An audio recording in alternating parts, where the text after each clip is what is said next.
back in the shed with the new machine. So I guess first thing we should look at is the machine. I'll give you a rundown. Let's have a look.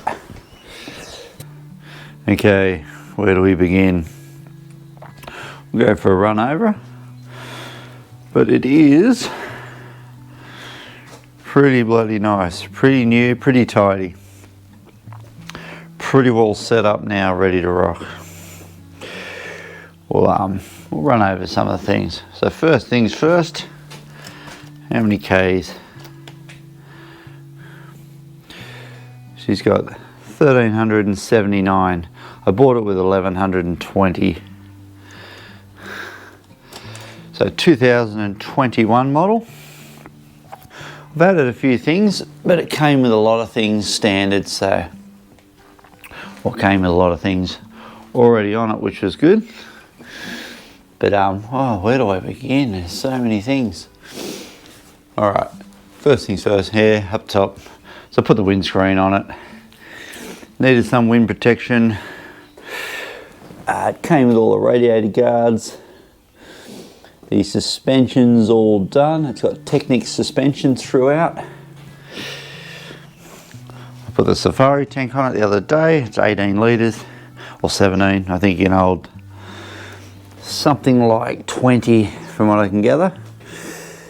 It came with the seat concept seat. It actually came with the tank.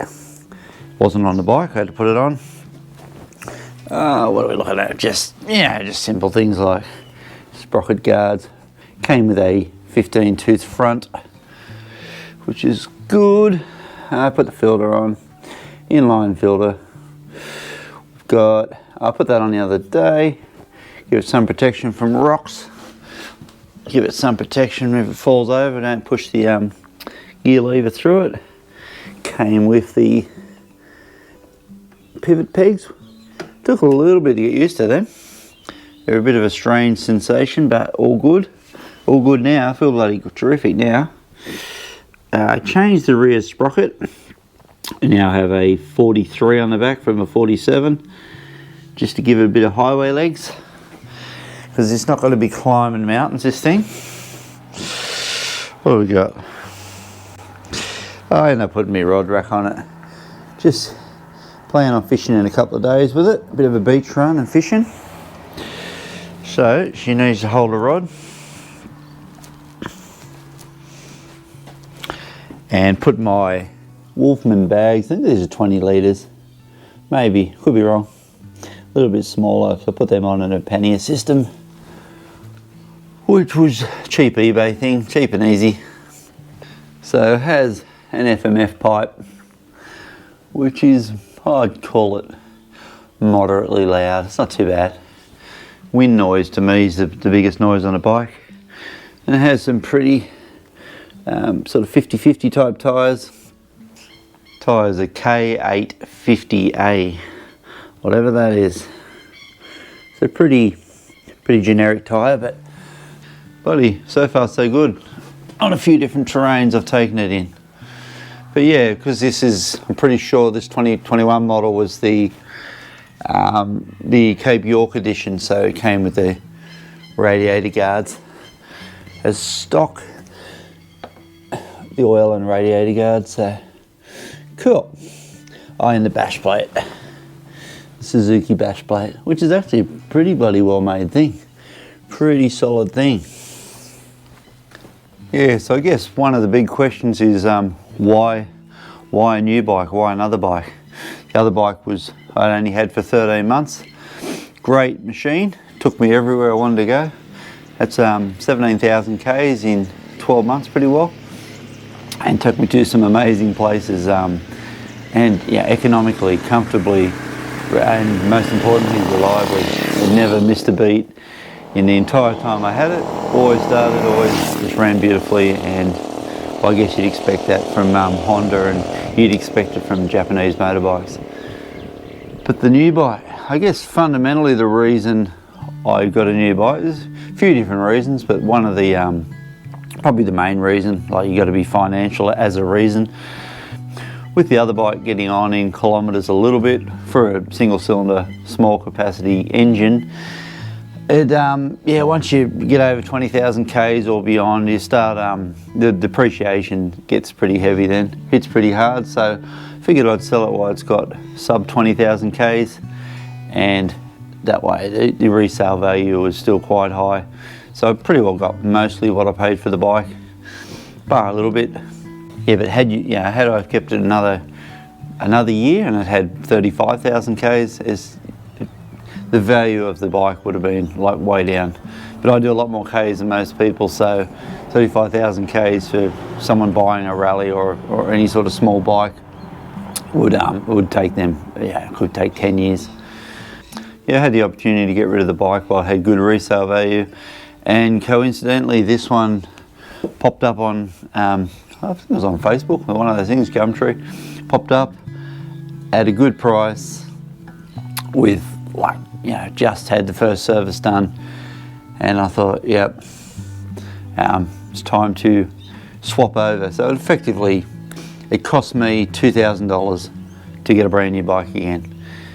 So if you're in the opportunity to get a brand new motorbike again, or one, 1,000 Ks on it for $2,000, pretty well now fully set up for adventure riding, yeah, it'd be silly not to take it. So that's the main reason. And I guess the second main reason, anyone who has followed me for a few years would know that my previous bike to this was a DR400E, which I had for about 2 or 3 years. Yeah, I put 50,000 Ks on a DR400E, yeah, amazing machine. That took me everywhere. There's a lot, you can do a lot of, get a lot of places in 50,000 Ks. And never missed a beat as well. It was getting a little bit harder to start at times. Probably need the carburetor pulled to bits and sort of cleaned up a bit. But yeah, other than that, it was going good. It was a good machine. Naturally, I was used to a more powerful engine, more powerful bike. So if you do go from a larger bike to a smaller bike, part of you will always miss the power. It's something addictive about having a little bit of grunt. But one thing I didn't miss with the 650 was the weight. Whilst it was, I think it was 170 kilos, maybe probably 180 with all the gear on it, it was noticeably heavier than previous bikes I'd had, noticeably heavier than the Rally.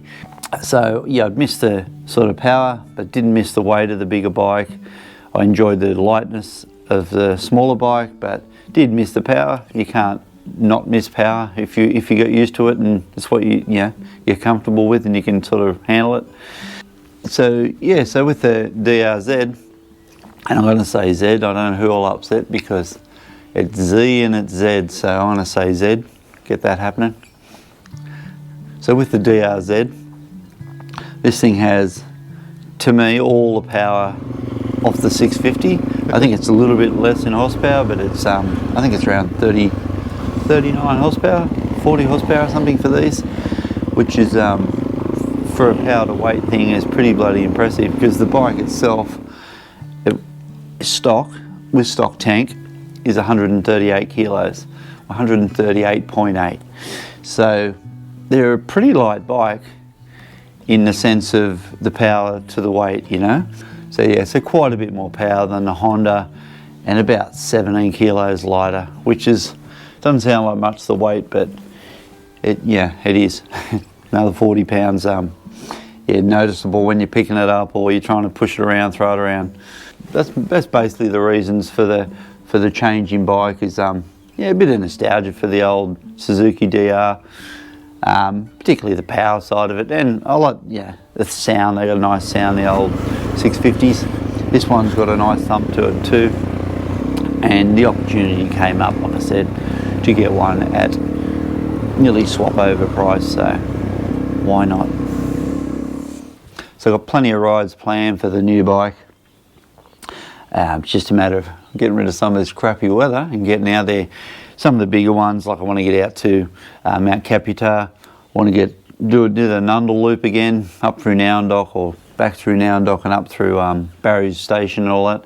Just an amazing ride. Hopefully I can get Pete and his young fellas to come. if they've got time. Probably do that over 3 days. Yeah, massive. There's a lot longer rides I've got planned I want to do. It's just a matter of finding the time. Like I want to go out to Gundabuka, Tilpa, Wilcannia way. I used to do a lot of bow hunting sort of around Burke and Wanaring back in the day, so I wouldn't mind getting out to all those sort of far-flung northwest corners. I'd love to go out to the Simpson Desert, not to cross it. That's beyond what I'd sort of throw myself into. I'll leave guys like Kurt and a few other apprentice adventure and these sort of blokes, they can do that. But I'd like to go out. I'd love to just go out and see Big Red, ride up the top of it and check out the sunset. Just enjoy that big, vast, open country out there. And that would be a pretty amazing sort of thing. So back in the bow hunting days, it took me all over Western New South Wales. We just go out in 4-wheel drives. We occasionally use quad bikes, but there's so many spots that I'd been through and camped on and hunted on that I'd love to go back, around the Warrumbungles and out through the Macquarie Marshes, and it's just, there's a lot of there's places I've just got some sort of connection with that I'd love to go back and see. And what better way to see them than on a motorbike? Alright guys, that's pretty well it. Bit of a wrap up on the new machine. I'll probably do a like a full sort of my mods type video on it fairly soon, but first ride coming up for it this week. I'm going to run down the beach, run down a few different beaches here and end up around Crescent Head, go for a bit of a fish, get used to it on the sand.